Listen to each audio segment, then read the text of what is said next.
any plans for the weekend? How about accidentally awakening a local legend and causing the potential death of hundreds of people?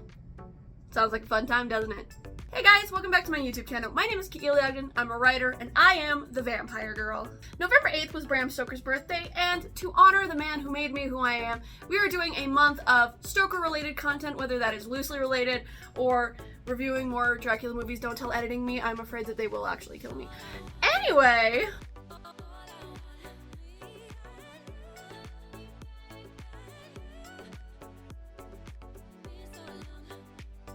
we're starting off our Stokerfest with a movie that has become near and dear to my heart. I love it so much. So grab a pint of whatever you fancy, because we're going to County Hell. This is Boys from County Hell.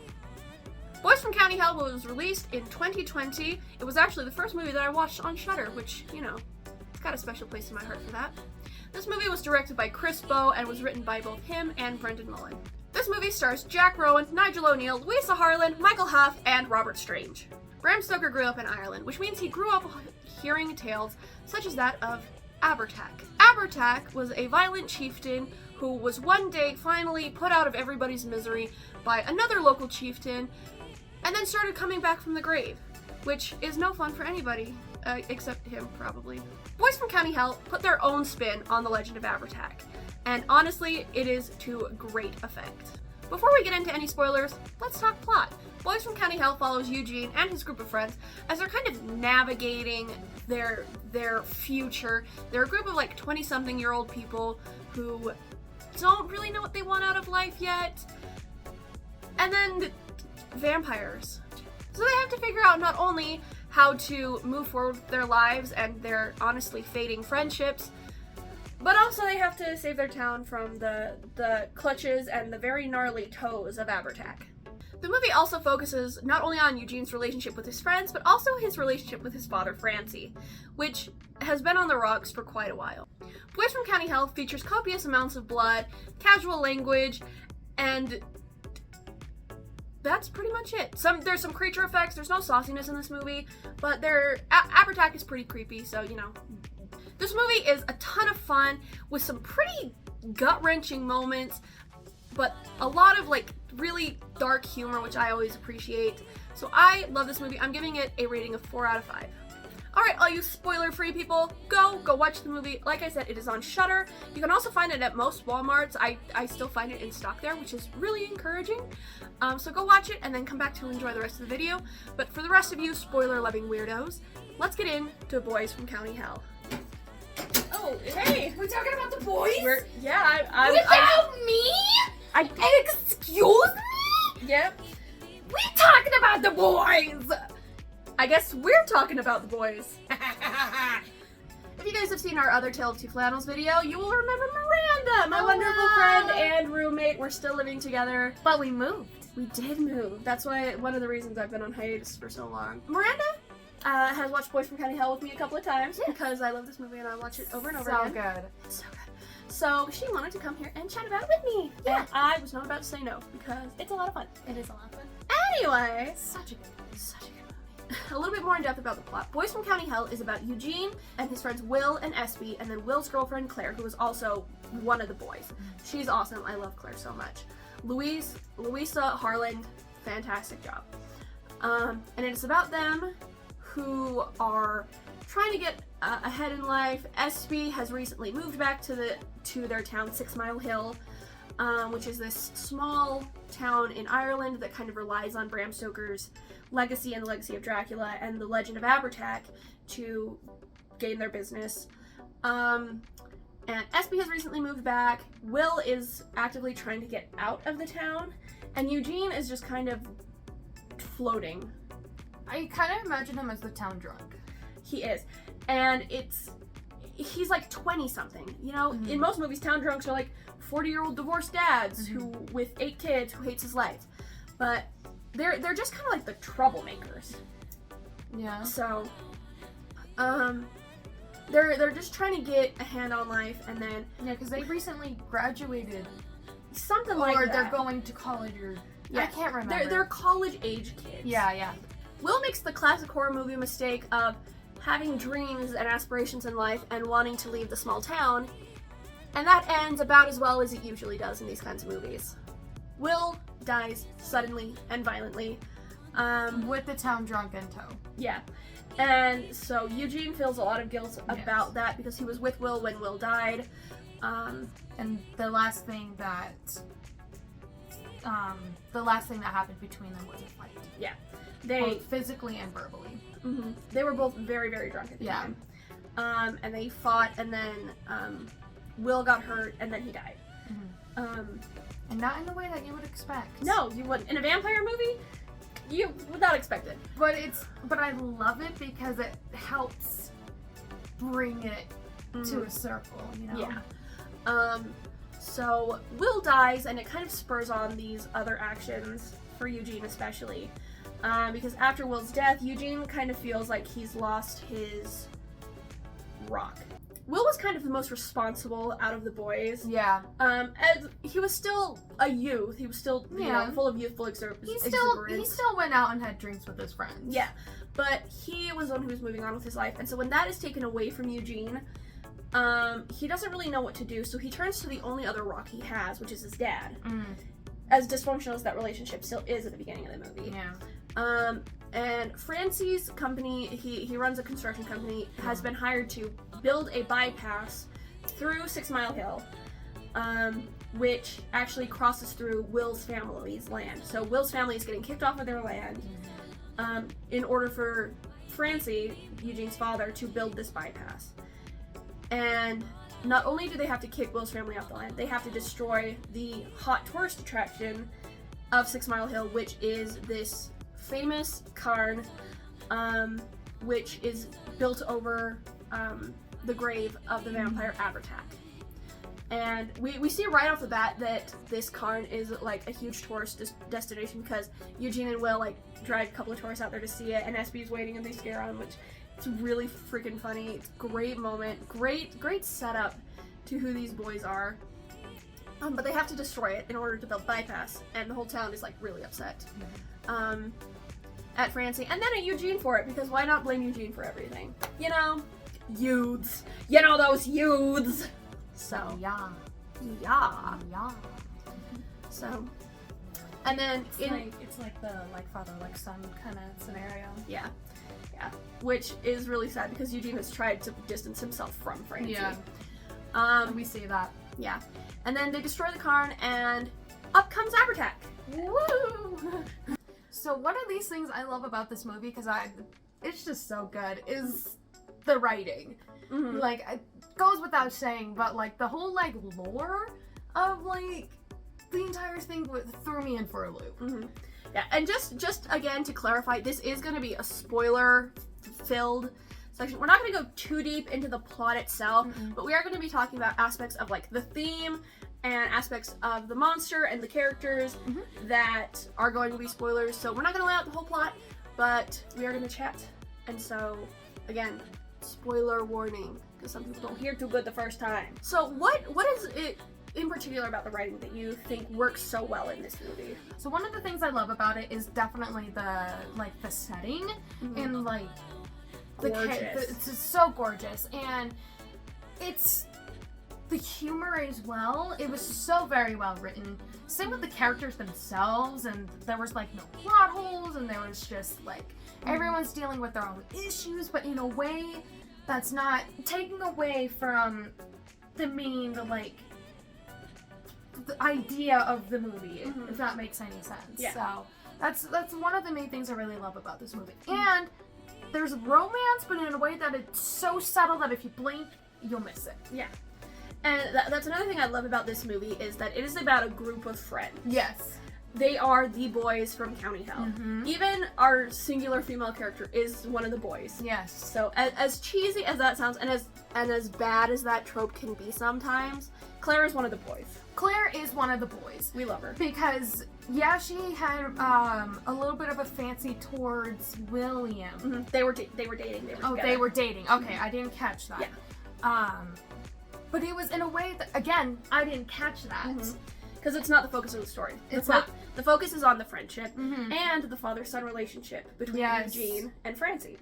I love Francie. Francie is one of my favorite characters. Yes. So that brings me to my question for you, because character is always my favorite thing. Mm-hmm. Always. Yeah. A good character can save a bad movie. Didn't need to, because this movie is great. But who is your favorite character in the movie? If I have to be honest, I'm having a hard time between SP and Francie, but Francie kind of takes the cake. Yeah. Because he's just that awkward fatherly figure that wants what's best for his son, who doesn't know how to give it to him. Yeah.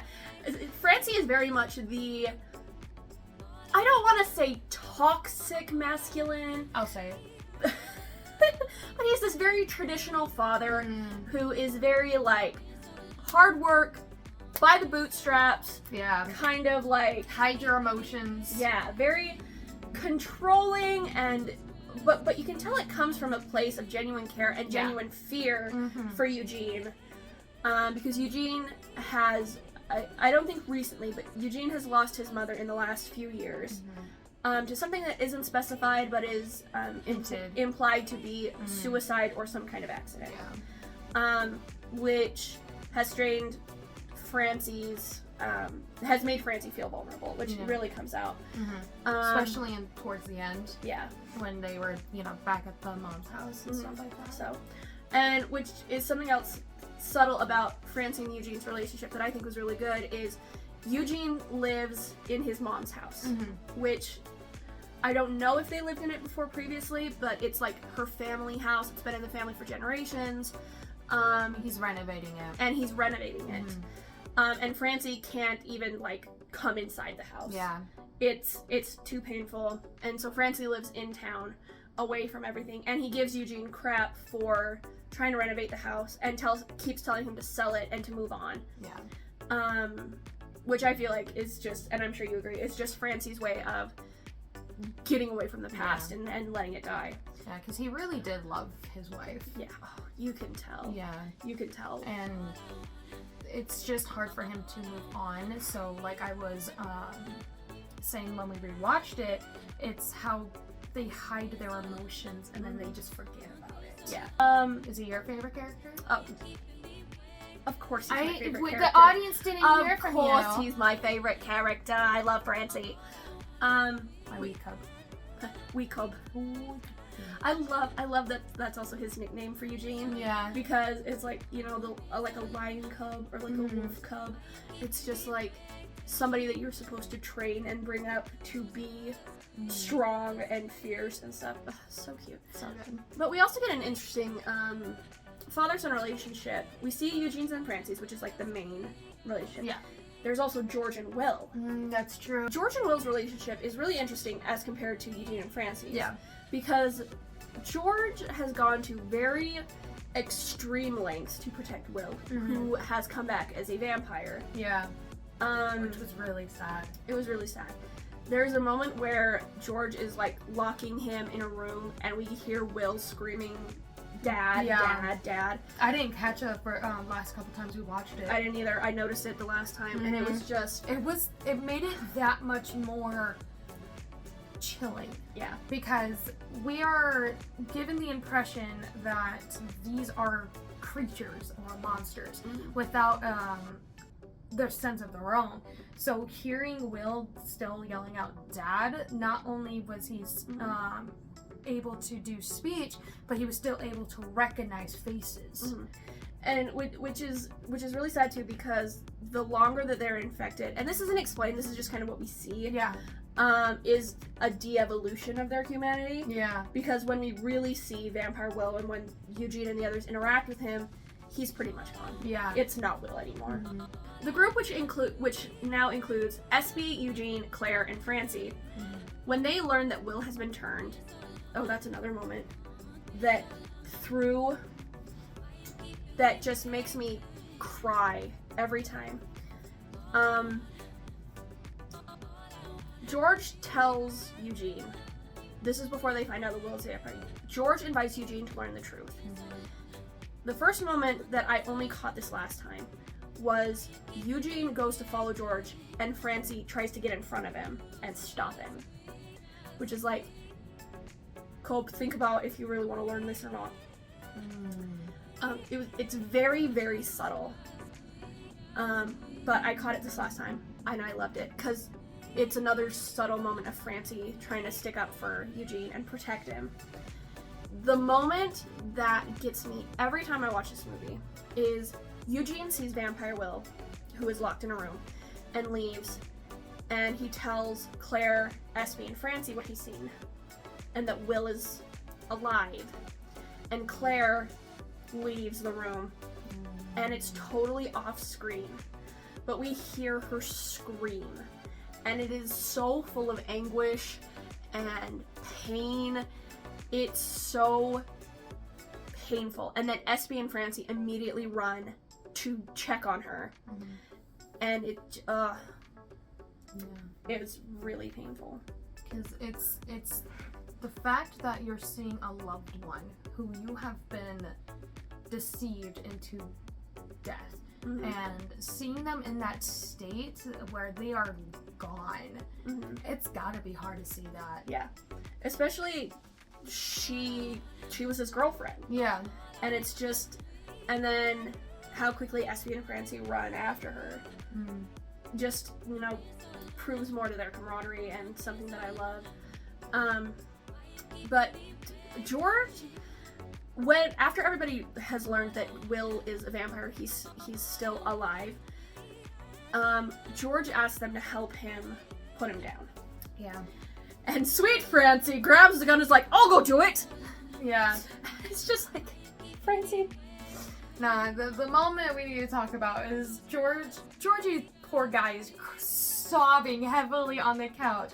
And everyone turns to Francie because he's the only one standing. And he just slowly scooches over and goes. It was just so funny. Buck up, Junior. It's fine. It's just, also, they're all talking about Will.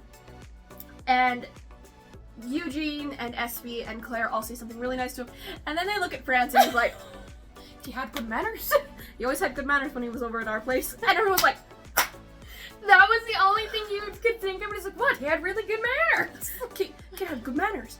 So funny. And then George breaks down sobs and sweet Francie. They're there. I just love Francie. I love him so much. He is my favorite. And the fact that he lived. I know! Still surprises me. Oh, Francie makes it to the end of the movie. I mean, it only costed an arm and a leg. Watch the movie. Watch the movie. So that whole scene where we see George going at such lengths to provide for Will, even though it's not Will anymore, it is a thing wearing Will's face. And then Will's mother going even farther. She scared me. Will's mother was willing to kill her husband to protect Will. She killed herself. Pretty much, yeah. You know, and what was even, like, unsettling about that is that I think she knew. Because she said, come here, pet. Yeah. Yeah. It was just unsettling. It was, and it's just, like, the depths of familial love, you know? Whereas, do I think Francie would have killed Eugene if Eugene had become a vampire? I don't know. That's hard. That's a hard question. That's probably for another video. Psychoanalyze. I was gonna say Nigel O'Neill's Francie from Boys from County Hall. Yeah. Sounds like, I don't think so, but that's just because of family love. But I think he would because of how he reacted in the beginning of the movie. Yeah. I don't know. I don't know. I say no. I don't think he would either. But he would at least think about it more. Yeah. I think he'll have more of an easier time doing it. Or he probably would have killed himself. Anyway. Let's talk about something else, because I think we pretty much nailed the nail in the coffin with the characters. I do want to talk a little bit more about Claire. Yeah, we're not giving her enough attention that she deserves. And this is something I've only really realized while we've been sitting here talking about, you know, the boys. Claire is like the Mina of this story. You know, now that you said it, yeah. Yeah. She is romantically connected to one of them. Mm-hmm.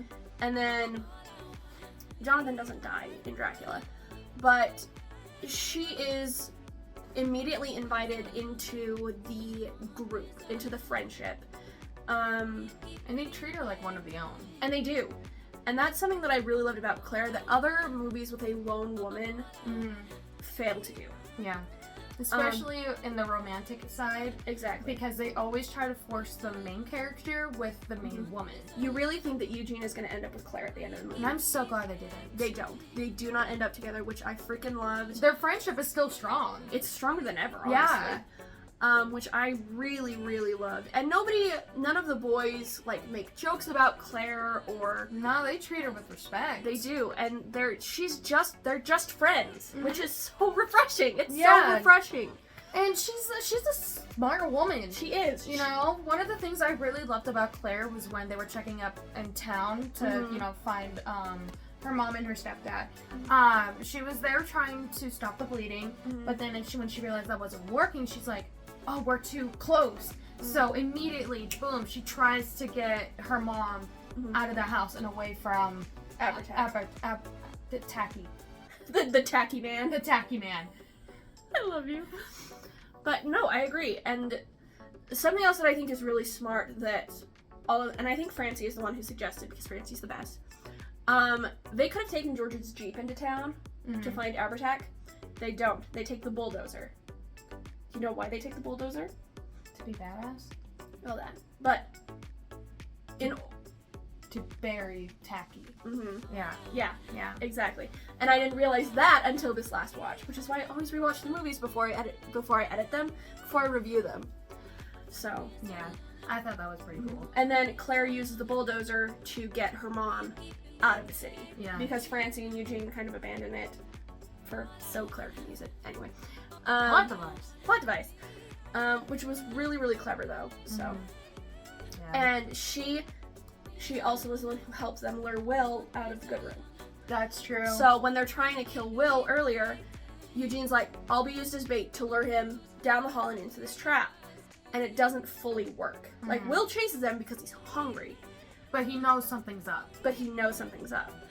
And then Claire comes out of the woodwork because she, like, they're all waiting for him in the living room. They kind of trapped up the house, and they're funneling him into a kill room.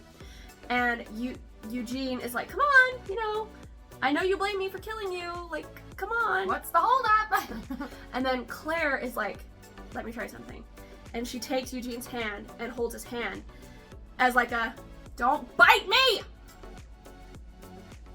As like a, hey, come on, we're together now. So, and that spurs Will down the hall into the kill room. Yeah. The plan goes horribly in the end. But, you know. Watch the movie, you understand. Yeah, but we also, lose 3 characters in this scene. Oh, yeah. Yeah. But another good badass Claire moment is when she killed Charlie.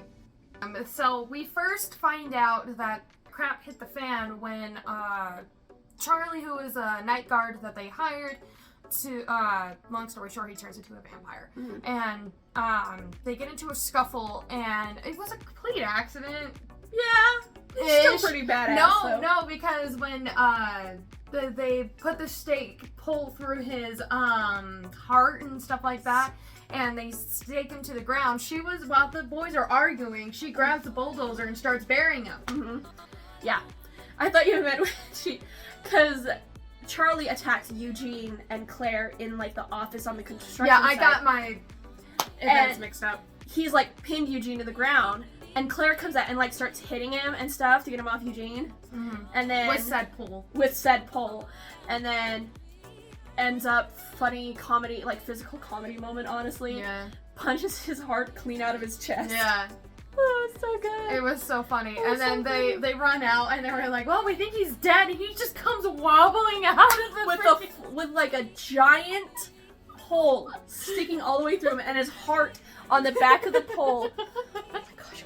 Oh, so good. This movie balances out humor and tragedy. It really does. And that's something that I find is so great about, like, horror films from Ireland and the UK especially, because Anna and the Apocalypse is the same way. Stay tuned for December because I will be covering that movie. I want to rewatch that one. It's I was doing something else. I wasn't really paying attention. It's this great, and it's like the golden rule of horror, especially. You have to have those moments of levity. Yeah. But Irish and like UK comedy, like horror comedies, I hesitate to call anything a horror comedy, it's so full of dark humor that it just makes it so much better. I love it so much. I love the sense of humor in this movie. Brendan Mullen and Chris Bowe freaking nailed it. Yeah. So. I think it was really good. What are your thoughts on the Tacky Man? Really unique. Because our brains have, our image of vampires have been flooded with Dracula. So seeing how Tacky was portrayed differently, but not at the same time, was so cool, and that's what made it terrifying. Yeah. Because you can behead the man thing, and you can see in the background slowly coming back together, and it's like there's no way to kill this thing except for burying it in stones. Yeah, and that doesn't even kill it. You just have to hope prolong. it doesn't get unburied. Yeah. Also too, how he collects blood. That is so freaking terrifying, and it makes you wonder how, in the first place, did he get defeated? Yeah. The way that Abertac feeds, I guess is the word that I'm looking for. He doesn't have to bite somebody. He doesn't even have to touch somebody. He doesn't even have to look at him. No. He is just in the vicinity. He's a magnet. That is a really good way to describe it, actually. The blood just spontaneously starts to flow. And that's one thing that made the opening scene so good. Yeah, we get a fantastic cold open, and then we jump back to, the start of, when everything starts. Fantastic cold open. Yeah. And people just be bleeding from all the orifices. All of the orifices. All of them. Yeah.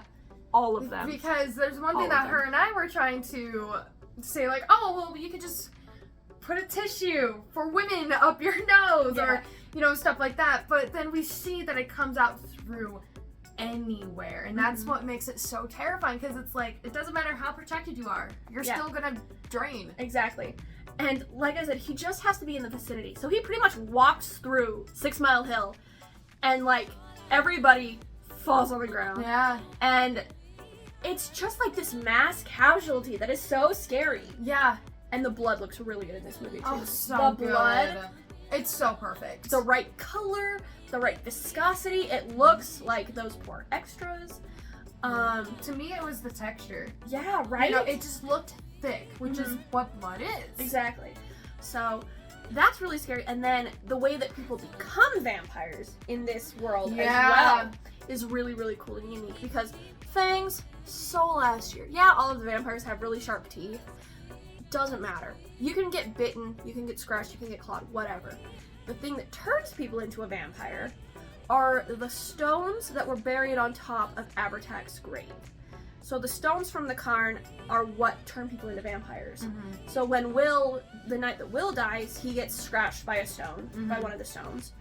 And then Charlie is turned by, I'm not going to say who, but by somebody scratching him with a stone from the cairn.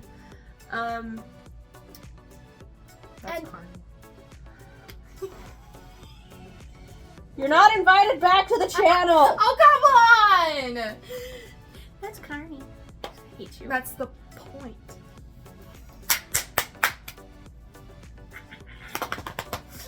Okay. No, talk about the cairn. I don't know what you want me to say. Talk about how people are turned into vampires. So basically, it's not... They treat it in a way that it's like a curse kind of thing. So it's not like an infection or an infection. It's more of... It's like when you take something off a holy island or something like that. Yeah. And then you take it back and then you're cursed. Maybe that's not the right way to say it. I think that's a good comparison, though, because we don't really know why the stones of the cairn are what turn people into vampires. George mentions that I think it's George anyway, mentions that he thinks that Abertac's, evil has come up through the ground over the centuries. Yeah. And Because infected it, stones. consumed that entire area, Yeah. But even under the ground in the beginning, like anytime blood falls near the cairn, it goes into the ground to feed Abertac. It's like he's alive under there. Yeah. Which is so depressing when you think about Will and when you think about Charlie. Yeah. So. Especially that whole scene with Will. Yeah. It's hard. And then in the scene where we finally get Will under control, we do lose another one of the boys. Yeah. We lose Espy. Yeah. Who is just like the jovial one and like the like, comic relief. And he's like, I feel like Espy is the most loyal of the boys. Yeah, 100%. So, because he was there with Eugene when he got thrown out of the bar. And he's just like, Will is the leader, and then Espy is like the one who's got your back. He is the ride or die. He tries to ride and then he dies, which sucks. And what kills me about Espy's death scene is for the whole of the movie up to this point, Eugene has been blaming himself for what happened to Will. And everybody's been blaming Eugene for what happened to Will, which doesn't help. And so when Eugene is like, I'm so sorry, this is all my fault, Espy says, you are a wild man for taking the blame. And then he dies with a beer in his hand. In front of a TV. Not a heart attack. At least it's not a heart attack. In front of a TV with a beer in his hand. It's just that reassurance for Eugene and kind of like that, not his final spur into action because that comes from Francie, again, who is the best. But it's kind of like this gut punch. It's like his Dark Night of the Soul moment. For those who are interested in, film writing lore. The Dark Night of the Soul. So Will's pretty much lost his whole support group now. All that's left are him, Francie, and Claire. And him and Francie have trouble. But it was at that moment where Eugene wanted to quit that Francie was just like, you're just gonna let him die with no honor or something like that? Yeah. Like Francie really pushed Eugene to be like, wake up! Are you serious? Yeah. You're gonna let him die in vain. Yeah. Pretty much. So yeah, that was really sad. It's Quincy. Espy is the Quincy. No wonder you love him so much!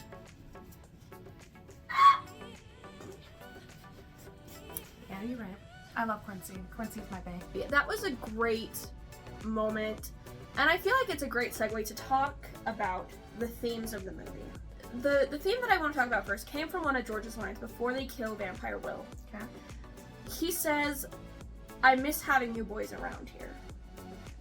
Because they're at Will's house. Oh, right, yeah. And he says something like, you were always good boys, I miss having you around the place. I remember that, yeah. Which just makes me think about how much this movie touches on friendships growing apart, on people moving on with their lives, on, you see the people around you moving on, but you yourself are stuck, which is very much Eugene's situation. Especially when... Right? Especially when Will says that he wants to leave to Australia. That was a huge kick in the gut for Eugene. Which is something that Will hadn't told Claire yet either. Yeah. Will couldn't find a way to tell Claire that he was going to Australia. Whether it was because he wanted to end the relationship because he was leaving, or he didn't want to have to ask her to go with him for her sake. Just whatever his reason was for not telling Claire yet, Claire already knew because she's Claire and she's awesome. And she knows how to read the boys, like, really well. And then Espy having left and come back and still feeling stuck in 6 Mile Hill. And then Eugene not having any real direction in life because he doesn't want to work for his dad, but he doesn't have many other options. He plays footy. That's what he played. That's all he's got. And then so each time Eugene loses one of his friends, it's just like a visual representation of that. And of how Eugene has to figure out how to be okay on his own. Yeah, that makes sense. Which is heightened at the end of the movie even more because Claire then leaves and goes to Australia. So Eugene is the last of the boys in County Hell. But at that point, he's mended his relationship with Francie enough that he's not alone and he is progressing. Yeah. And you can see too that he's cleaned up his act. Like he cleaned the space that he was living in. He was okay letting Claire go, and he was having a fun relationship with his dad. Mhm. So And his dad was being more involved in his life. yeah, Which is something that I think made Eugene's struggle so much harder, was that Francie was just kind of leaving him to hang on his own. yeah. I I think Francie was helping with the renovations in the mom's house, wasn't he? yeah, at Yeah. the end of the movie. At the end of the movie, Francie is helping restore the thing that Eugene has been working on the whole movie. Yeah. Which is just really awesome. So that theme really came through for me in this last watching. Yeah. About how it's okay to let go. And it's not your fault if you feel stuck in the moment. It's okay to feel stuck. But eventually you are going to be faced with the need to move on. So. And that's the hardest one. Yeah. The other theme that is really prevalent in this movie, especially like where like the main plot is concerned, is also something that is really prevalent in Dracula, which is why I compare these two movies as much as I probably shouldn't, I don't know, is modern arrogance and progress at a cost. Yeah. Because in Dracula, we see, you know, all of these intellectuals, and Jonathan's first, like, as he's first venturing into Transylvania, he's like, oh, these quaint little people with their quaint little beliefs, and we're so much more progressed in England and everything because we are modern, and, you know, da-da-da, this, that, and the other. We're And English. exactly. Whereas in this, it's like, you know, we need to build this bypass. The government says it's something that we need. Who cares if we destroy this, like, ancient historical landmark and kick this family off of their land? It's all in the name of progress. And, you know, tourists will find some other reason to come here, other than some dusty, dirty pile of rocks that nobody cares about. Yeah. So it's that arrogance that leads to all of the problems. And what are your thoughts on that? So my thoughts on that, it brings me back to Francie, because in the beginning, everyone was kind of like, okay, that's a little weird, but whatever, Charlie, let's just get you cleaned up kind of thing. But then they start to see the vampirism, and they're like, like, obviously, and Francie's like, shut up, there's no such thing. Yeah. You know? He's probably on drugs. He's probably on drugs, or, you know, something like that. But it's not until, and, you know, not until, like, they get more evidence, and then Francie's like, okay, yeah, no, we're dealing with this. Yeah. But the police officer, too. They couldn't just say to the police officer, hey, vampires. Yeah, exactly. Because the police That's not a crime. Eugene, that is not a crime. We are a very open community. That's so funny. But especially where Eugene has the reputation of being the town drunk. Yeah. Like you so adequately dubbed him. It just makes the most sense. Yeah. So, and it's... I love stories like this. I love stories about modern arrogance because hopefully it'll teach people to, you know, be a little more open-minded. And then the thing, too, is not only is a family being thrown off of their land because they're building the bypass, it's the family of Eugene and Francie's best friends. They're throwing Will's family off of their land. Yeah. And while Francie does seem to care about it a little bit, to him it's just another job. To him, it's just business. It's business. It's nothing personal. It's just business. Exactly. And Lord of business. And even when Eugene joins the team and George comes out and is like, what are you doing? You basically murdered my son even though you had nothing to do with it, and now you're throwing me off of my land even though you have nothing to do with it. George is kind of forced a little bit. Understandably. Okay. Understandably I was the about worst. to defend him. He's understandably the worst. Okay. And Eugene is like, look, the government ruled on the bypass, there's nothing I can do. Even though Eugene does, like, try to figure out a way that they can build the bypass without destroying the car and without, you know, throwing Will's family off the land. Yeah, because Francie put him in charge, and Francie didn't like that. No. Which made me mad. He's like, when I said in charge, I meant babysit the babies, not take charge. That's my job. So that's a really great theme in the movie, and I think they handled it really, really well. Oh, 100%. Because there are consequences to every action. Alright, Miranda, do you have any final thoughts on Boys from County Hell? It's a really good movie, honestly, because the whole idea of vampires is so different than what we know, especially for a 2020 film. Mm-hmm. I didn't know it was that recent. Yeah. I thought it was a little bit older than that. Like, yeah, in the 2000.